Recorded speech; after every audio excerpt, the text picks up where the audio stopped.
Lorsque le vol 11 de Starship a officiellement pris fin, cela a également marqué la clôture de la courte ère, à peine 10 mois, du Starship version 2. Même si cette phase a été brève, elle a fourni à SpaceX toutes les données essentielles dont l'entreprise avait besoin pour passer à quelque chose de bien plus avancé, le Starship version 3.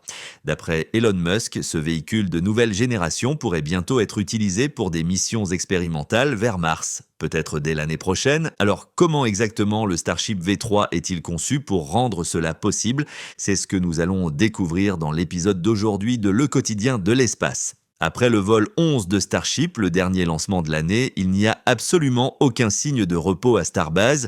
Au contraire, les équipes poursuivent à plein régime, s'attaquant à une liste immense de mises à niveau et de chantiers, tous destinés à préparer ce qui pourrait devenir une année véritablement décisive pour le programme Starship.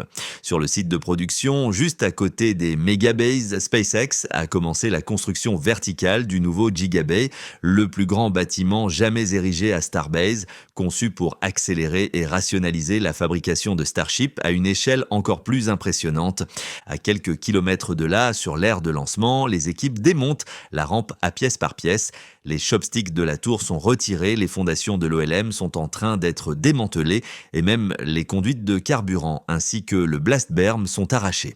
Le tank farm et les autres systèmes de support devraient eux aussi être remplacés dans le cadre d'une reconstruction complète destinée à préparer tout le complexe à l'arrivée du Starship version 3. Et justement, en parlant de cette nouvelle version, le 21 octobre, des observateurs ont repéré la coiffe du Ship 39 en cours de levage et d'alignement pour être empilée sur sa section avant, marquant ainsi le tout premier Starship V3 actuellement en construction.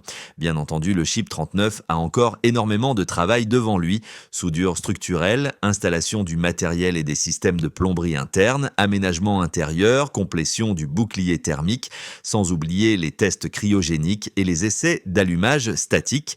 Concrètement, 2 mois ne suffiront pas, surtout pour le tout premier véhicule de cette nouvelle génération. Cela dit, ce n'est pas un souci, car SpaceX avance volontairement avec prudence pour rénover en profondeur le site de Massey, le complexe de lancement, et toute la ligne de production, le tout en préparation d'une étape majeure prévue pour l'année prochaine.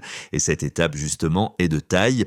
En 2026, SpaceX prévoit de réaliser plusieurs grandes premières. Le premier vol orbital du Starship V3, le premier test de ravitaillement en orbite, la première récupération en vol d'un étage supérieur par Mekasila. Et peut-être même la première mission non habitée vers Mars. Ce ne sont pas des spéculations, tout provient directement d'Elon Musk qui a écrit sur X que V3 peut aller jusqu'à Mars et pourrait le faire, mais V4 est plus probable. Cette déclaration s'aligne parfaitement avec le calendrier actuel de SpaceX. Le Starship V3 devrait faire ses débuts plus tard cette année avec les premiers vols d'essai prévus en 2026. Musk a également confirmé au journaliste spatial Eric Berger que SpaceX effectuera plusieurs ravitaillements orbitaux l'année prochaine avec le Starship V3. Une fois que l'entreprise maîtrisera totalement le ravitaillement en orbite, elle enverra probablement un Starship non habité vers Mars afin de pousser le véhicule à ses limites et de recueillir des données essentielles pour les futures missions habitées. Mais la question que tout le monde se pose maintenant, c'est celle-ci. Quelles améliorations SpaceX a-t-elle intégrées dans cette nouvelle version pour lui permettre d'assumer autant de missions cruciales, y compris potentiellement une mission vers Mars? Évidemment, la réponse est simple, énormément. Par rapport à la version 2 qui a réalisé 5 vols d'essai spectaculaires en 2025, dont seulement les 2 derniers ont réussi grâce à d'importantes améliorations de protection thermique et de réutilisation, la version 3 introduit une refonte totale. L'ensemble du véhicule est désormais plus grand, environ 124,4 mètres de haut contre 123,1 auparavant, avec un Starship légèrement allongé et un booster Super Heavy plus haut d'1,3 mètre pour accueillir des réservoirs de propergol bien plus volumineux. Commençons par le booster. SpaceX l'a poussé à l'extrême en y installant 33 moteurs Raptor 3 améliorés, chacun générant environ 280 tonnes de poussée contre 230 pour la version originale et 250 pour le Raptor 2. C'est un bond colossal. 95 tonnes de plus que la première version et 50 de plus que la deuxième. Au total, cela représente une poussée théorique de 8240 tonnes, même si l'objectif de SpaceX est d'atteindre 10 000 tonnes au décollage. Pour donner une idée, c'est plus du double de la puissance du Saturn V, faisant de ce booster le premier étage de fusée le plus puissant jamais construit. Et toute cette puissance n'a rien d'un simple défi technique.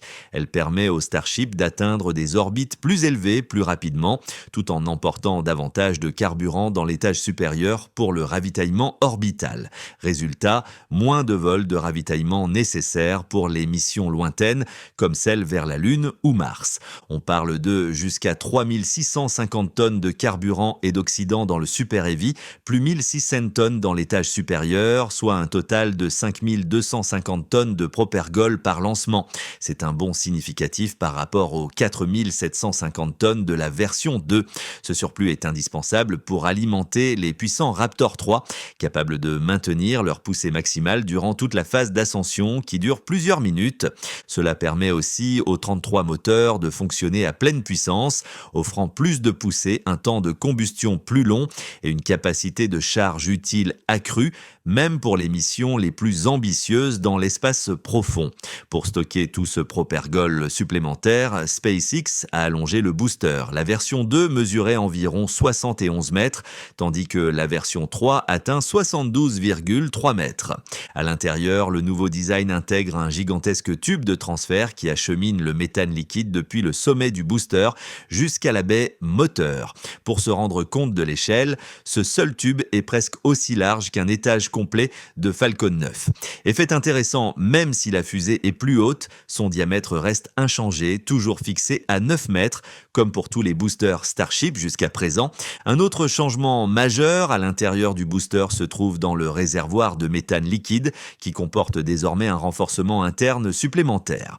Dans la génération précédente, ce réservoir intégrait plus de 70 longerons internes, ces poutres métalliques fixées aux parois pour améliorer la solidité de la structure. Mais dans le nouveau booster, SpaceX a porté ce nombre à 96 longerons, offrant une rigidité accrue pour supporter des pressions plus élevées et les charges dynamiques durant l'ascension. La logique derrière ce choix est assez claire. En ajoutant davantage de renforts internes, SpaceX a pu éliminer les anneaux de renforcement externes situés près du haut du réservoir, libérant ainsi l'espace nécessaire pour le nouvel anneau intégré de hot staging. La structure du booster est également devenue plus modulaire. Elle se compose maintenant de 3 sections cylindriques empilées, de longerons internes, d'un dôme segmenté de treillis structurels et d'un anneau supérieur renforcé. Et ce dôme supérieur n'est pas seulement l'interface de hot staging, c'est aussi la partie supérieure du réservoir de méthane lui-même. Tout ce qui se trouve en dessous appartient entièrement au réservoir de méthane, y compris, fait intéressant, les grilles de fin. Cela a posé un nouveau défi d'ingénierie. Pour éviter que le méthane ultra froid ne gèle ou n'endommage les mécanismes des grilles de fin, SpaceX a conçu une enceinte scellée autour de ceux-ci, isolant complètement les ailerons des propergols cryogéniques. C'est une solution ingénieuse et totalement nouvelle. Sur les boosters précédents, les grilles de fin étaient de monter au-dessus du dôme du réservoir et ne risquaient donc jamais d'être en contact avec des fluides cryogéniques. En enfermant ainsi les actuateurs des ailerons, SpaceX a aussi éliminé le besoin de joints rotatifs complexes, réduisant les points de défaillance potentiels et simplifiant la maintenance.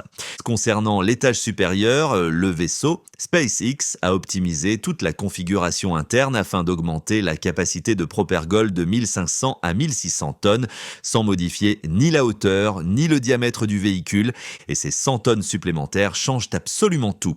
Avec des réservoirs pleins en orbite basse, un Starship ravitaillé disposerait juste assez de carburant pour atteindre Mars. Environ 1200 tonnes seraient consommées pour les manœuvres essentielles, l'injection transmartienne, les corrections de trajectoire en vol, puis la descente contrôlée vers la surface martienne. Au moment de la rentrée, Starship disposerait encore de 300 à 400 tonnes de propergol, suffisantes pour poser en toute sécurité une charge utile d'environ 100 tonnes, tout en gardant une marge pour un futur décollage depuis Mars. Ainsi, même si l'augmentation ne représente que 100 tonnes de carburant, ce petit gain offre l'énergie nécessaire pour des manœuvres complexes, des atterrissages de précision et surtout pose les bases des premières première mission martienne sans équipage que SpaceX vise pour 2026. Bien sûr, pour survivre à la rentrée atmosphérique, SpaceX a également amélioré le bouclier thermique du Starship version 3. La rentrée est l'une des phases les plus dangereuses d'une mission. Le véhicule plonge à grande vitesse dans l'atmosphère terrestre ou martienne, subissant des températures extrêmes et une décélération intense. C'est là que le système de protection thermique, ou TPS, devient vital. Pour les versions futures, SpaceX expérimenterait un bouclier thermique à couches multiples. Cela pourrait inclure une couche d'isolation blanche en feutre associée à une membrane ablative noire située sous les tuiles en céramique. Si une tuile se détache, cette membrane noire joue le rôle de couche sacrificielle, brûlant pour absorber la chaleur, tandis que l'isolation blanche en dessous protège la structure. Ce design multicouche permet aussi de sceller les micro-espaces entre les tuiles, réduisant les fuites de chaleur et empêchant les tuiles de se desserrer ou de se fissurer durant la rentrée. C'est une amélioration discrète mais essentielle qui pourrait rendre les prochaines générations de Starship beaucoup plus résistantes aux missions répétées vers l'espace lointain.